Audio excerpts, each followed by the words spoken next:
Hello friends. मैं हूं स्वाति पांडे और आज हम लोग देखने वाले हैं कक्षा 6 की पाठ्यपुस्तक हमारे अतीत का चैप्टर फर्स्ट, जिसका नाम है क्या, कब, कहाँ और कैसे। तो चलिए शुरू करते हैं आज की क्लास को। देखिए, इसमें सबसे पहले हम लोग जानेंगे, पहला हेडिंग है लोग कहाँ रहते थे। कई लाख वर्ष पहले से लोग नर्मदा नदी के तट पर रह रहे हैं। यहाँ रहने वाले आरंभिक लोगों में से कुछ कुशल संग्राहक थे जो आसपास के जंगलों की विशाल संपदा से परिचित थे। अपने भोजन के लिए ये जड़ों, फलों तथा जंगल के अन्य उत्पादों का यहीं से संग्रह किया करते थे। कुशल संग्राहक कौन थे? जिन्हें पता था कि कहाँ पर हमें क्या मिल जाएगा, जड़ों एवं फलों या फिर अन्य जंगल के जो उत्पाद हैं जिसे खाकर वो जिंदा रहते थे, इनके बारे में जिन्हें बहुत ज़्यादा अच्छे से जानकारी हो, उन्हें हम लोग कुशल संग्राहक कहते हैं। वे जानवरों का आखेट यानी शिकार भी करते थे। अगला है उत्तर पश्चिम की सुलेमान और किरथर पहाड़ियाँ। इसे हम लोग मैप की सहायता से देखेंगे, क्योंकि जब आप मैप की सहायता से देखते हैं तो चीज़ें हमें बिल्कुल ईजिली याद हो जाती हैं। मैं बार बार रिपीट नहीं करना पड़ता, रटना नहीं पड़ता है। यह जो सुलेमान और किरथर की पहाड़ियाँ हैं, इस क्षेत्र में कुछ ऐसे स्थान हैं जहाँ लगभग 8000 वर्ष पूर्व स्त्री पुरुषों ने सबसे पहले गेहूं तथा जौ जैसी फसलों को उपजाना आरंभ किया था।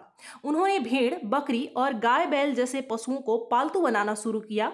ये लोग गांव में रहते थे। सबसे पहले फसल की शुरुआत कहाँ हुई थी? तो सुलेमान और किरथर पहाड़ियाँ के आसपास ही इर्द गिर्द हुआ था, और वहाँ सबसे पहले जो फसल उगाया गया था वो था गेहूं और जौ। और साथ ही साथ उसी समय ये लोग गांव में रहते थे, यानी वो सभ्यता नगरीय नहीं थी बल्कि ग्रामीण थी, और वो लोग भेड़, बकरी, गाय बैल जैसे पशुओं को पालतू बनाना शुरू कर दिए थे। देखिए, यहाँ पर सुलेमान और किरथर पहाड़ियाँ बनाई गई हैं। यह हमारा देश भारत है, यहाँ पर पाकिस्तान है और इस तरफ यहाँ अफगानिस्तान है।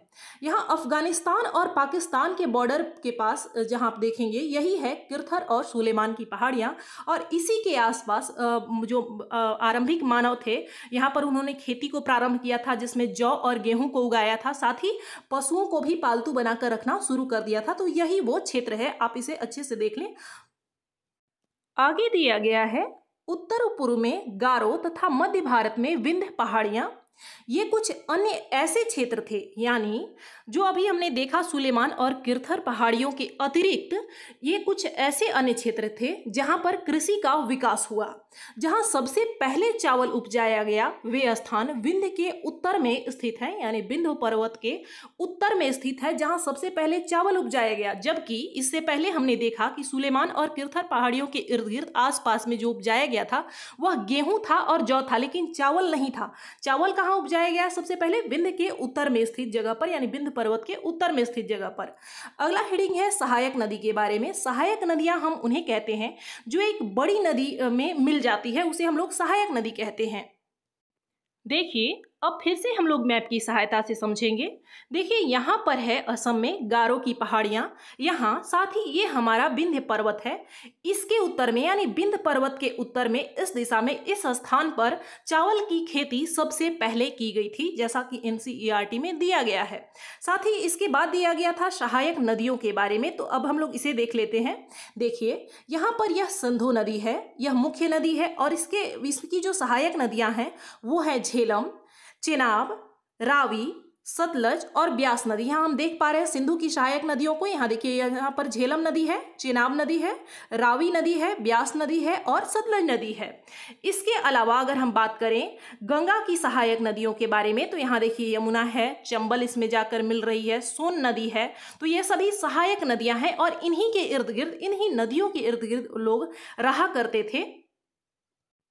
आगे दिया गया है सिंधु तथा इसकी सहायक नदियां, जैसा कि अभी हमने मैप में देखा, वो हैं झेलम, चेनाब, रावी, सतलज और ब्यास। इन्हें अच्छे से याद कर लीजिएगा, यहाँ से प्रश्न पूछे जाते हैं और लोग गलतियां करके आते हैं।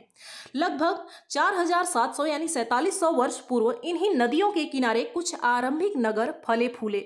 जो सिंधु और इसकी सहायक नदियां, जैसा कि अभी हमने मैप में देखा था, झेलम, चेनाब, रावी, सतलज, ब्यास, इन्हीं नदियों के इर्द गिर्द 4700 वर्ष पूर्व कुछ कुछ जो आरंभिक नगर थे, जो शुरुआती नगर थे, वे उनका विकास हुआ, फले फूले।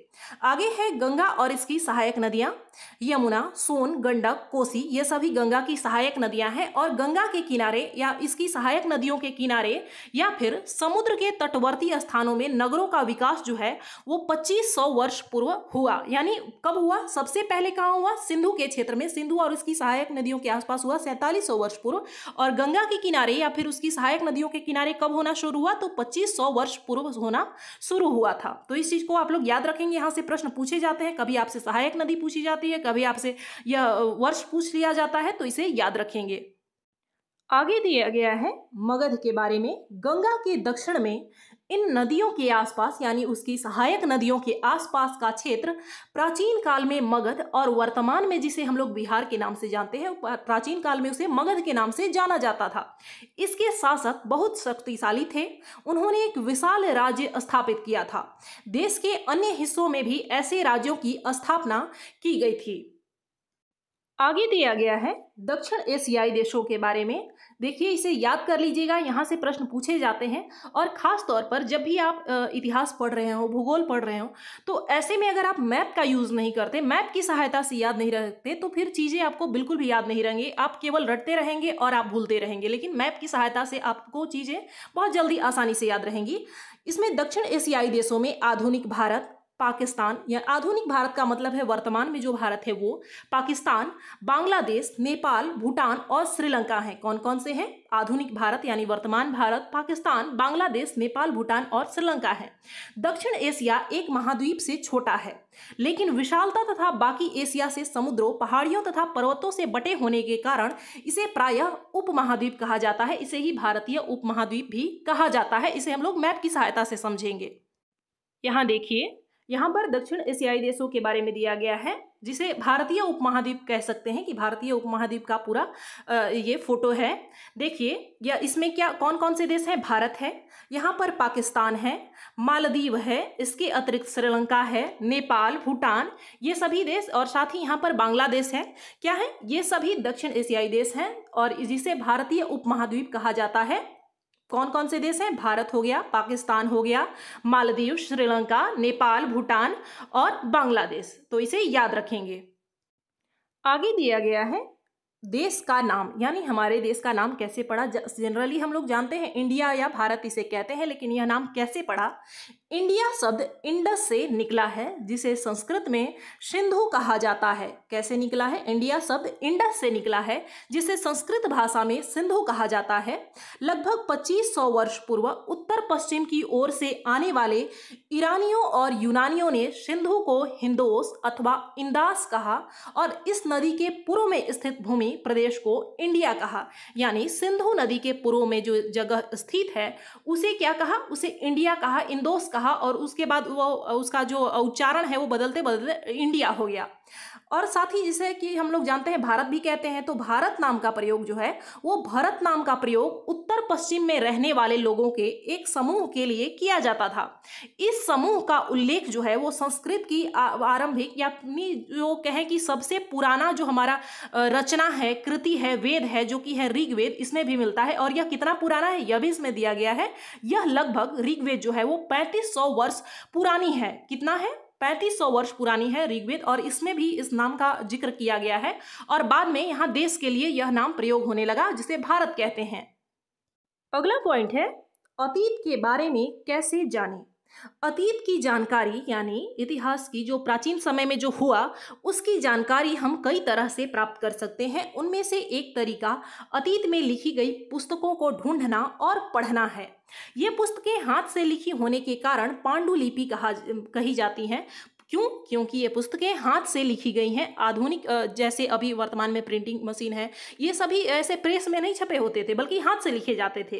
अंग्रेजी में पांडुलिपि के लिए प्रयुक्त होने वाला मैन्युस्क्रिप्ट शब्द लैटिन शब्द मेनु से निकला है, जिसका अर्थ है हाथ। यहाँ पर समझने वाली बात है, यहाँ से मैन्युस्क्रिप्ट से कई बार प्रश्न सीटेट में पूछे गए हैं, अन्य एग्जाम में भी पूछे जाते हैं, तो इसलिए ध्यान रखेंगे। पांडुलिपि को इंग्लिश में क्या कहते हैं? मैन्युस्क्रिप्ट कहते हैं। मैन्युस्क्रिप्ट जो है वह लैटिन भाषा के मेनू से निकला है, जिसका अर्थ है हाथ। ये पांडुलिपियां प्रायः ताड़पत्रों अथवा हिमालय क्षेत्र में उगने वाले भुर्ज नाम की पेड़ की छाल से विशेष रूप से बनाकर लिखे जाते हैं, जिसे भोजपत्र भी कहते हैं। किस पेड़ की छाल पर लिखा जाता है? भुर्ज नामक पेड़ की छाल पर विशेष तरीके से तैयार, जिसे भोजपत्र कहते हैं, और उस पर लिखी हुई मिलती हैं।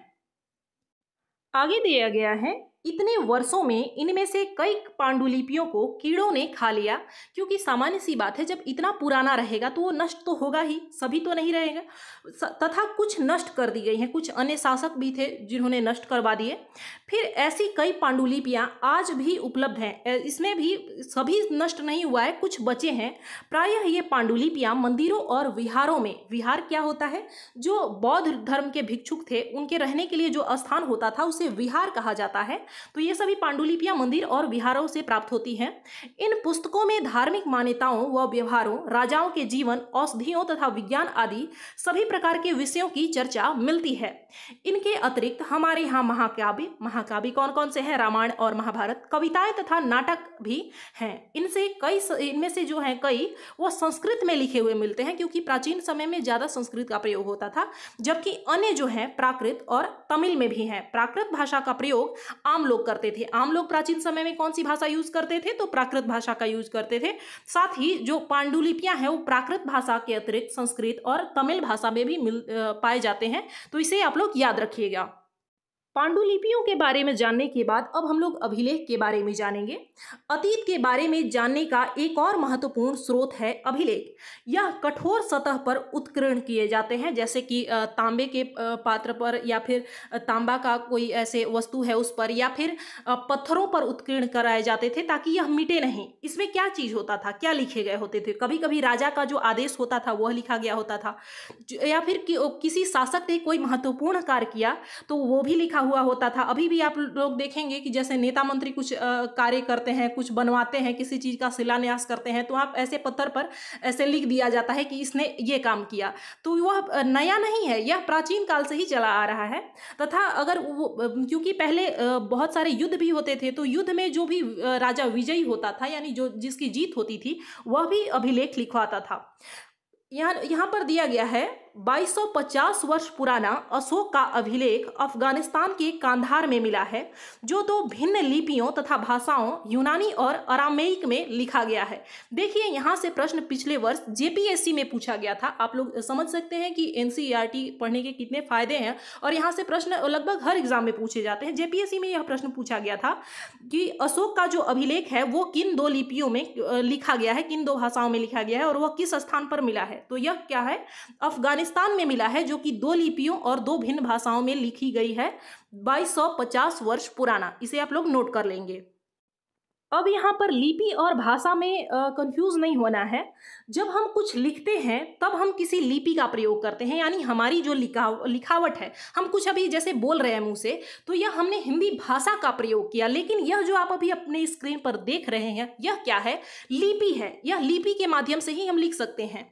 यह क्या है? जब हम कुछ लिखते हैं तो हम किसी लिपि का प्रयोग करते हैं, और लिपियां अक्षरों अथवा संकेतों से बनी होती है। जब हम कुछ बोलते अथवा पढ़ते हैं तब हम एक भाषा का प्रयोग करते हैं। पढ़ने और बोलने के लिए हम भाषा का प्रयोग करते हैं, जो हम बोल रहे हैं वो भाषा है। लेकिन जब जैसे ही हम जो बोली गई बात को लिख रहे होते हैं, कागज पर जब उतार रहे होते हैं, वो क्या है? वो किसी न किसी लिपि का प्रयोग करते हैं। तो यहाँ पर भूलना नहीं है। आगे दिया गया है पुरातत्वविद के बारे में। अतीत में बनी और प्रयोग में लाई जाने वाली वस्तुओं का अध्ययन करने वाले को पुरातत्वविद कहा जाता है। इसके अंतर्गत खिलौनों का, मूर्ति का, सिक्के का, जानवर आदि का अध्ययन किया करते हैं। यह पुरातत्वविद जो होते हैं वो। आगे है इतिहासकार। इतिहासकार का कौन होते हैं? जो अतीत का अध्ययन करे वो इतिहासकार है। आगे दिया गया है इतिहास और तिथियां। देखिए, यहाँ पर ज्यादातर लोग गलतियां करते हैं और यहाँ से प्रश्न पूछे भी जाते हैं। आपने जगह जगह पर बीसी लिखा हुआ देखा होगा कि कहीं भी किसी पुस्तक में लिखा गया है, किसी डेट के बाद लिखा गया है, या फिर अगर हिंदी की पाठ्य पुस्तक है तो आप उसमें ई और पू लिखा हुआ देखेंगे। इसका मतलब क्या होता है, फुल फॉर्म क्या होता है? बीसी का मतलब होता है बिफोर क्राइस्ट, और वहीं पर ई और पू लिखा हुआ है, यानी कि ईसा पूर्व लिखा गया है। दूसरा है एडी, कहीं कहीं आप जो इंग्लिश की पाठ्य पुस्तक होती है उसमें ई एडी लिखा गया होता है और हिंदी में ई लिखा गया होता है। एडी का फुल फॉर्म है एनो डोमिनी, और ई का मतलब है ईसा मसीह के जन्म के बाद के वर्ष, यानी ईसा मसीह का जन्म को 0 माना जाता है और वहां से 1 2 ऐसे काउंट किया जाता है, तो वही है ई। उसके बाद है बीसी और बीसीई। बीसी के जगह पर अभी वर्तमान में बीसीई का भी प्रयोग किया जाता है। पिछली बार सीटेट में यहां से प्रश्न पूछे गए थे कि बीसीई का फुल फॉर्म क्या है, तो बीसीई का फुल फॉर्म है बिफोर कॉमन एरा। साथ ही एडी, यानी यह जो एडी हमने देखा एनो डोमिनी, इसके जगह पर सीई का भी प्रयोग किया जाता है जिसका फुल फॉर्म है कॉमन एरा। आगे कुछ महत्वपूर्ण तथ्य दिए गए हैं। इतिहास के जानने का स्रोत है पांडुलिपि, अभिलेख और पुरातत्व, जैसा कि अभी हमने इसमें पढ़ा। साथ ही कृषि का आरंभ कब हुआ था, तो 8000 वर्ष पूर्व हुआ था। सिंधु सभ्यता के प्रथम नगर कब मिले थे, तो 4700 वर्ष पूर्व सिंधु नदी के किनारे, जैसा कि अभी हमने देखा। साथ ही गंगा घाटी के नगर या फिर मगध का बड़ा राज्य जो है कब अस्तित्व में आया, कब उत्कर्ष में आया, तो 2500 वर्ष पूर्व वर्ष के बाद ही वह शुरू हुआ यहाँ पर नगरों का उदय होना। जैसा कि अभी हमने देखा था कि गंगा के किनारे, यानी गंगा की जो सहायक नदियां थी उनके किनारे जो नगरों का विकास हुआ था वो 2500 वर्ष पहले हुआ था। तो फ्रेंड्स, इस चैप्टर में बस इतना ही था। इस चैप्टर का अगर आप लोगों को पीडीएफ चाहिए तो वो टेलीग्राम चैनल पर आप लोगों को मिल जाएगा। वीडियो के डिस्क्रिप्शन में लिंक दे दिया जाएगा। मिलते हैं अगली क्लास में। धन्यवाद।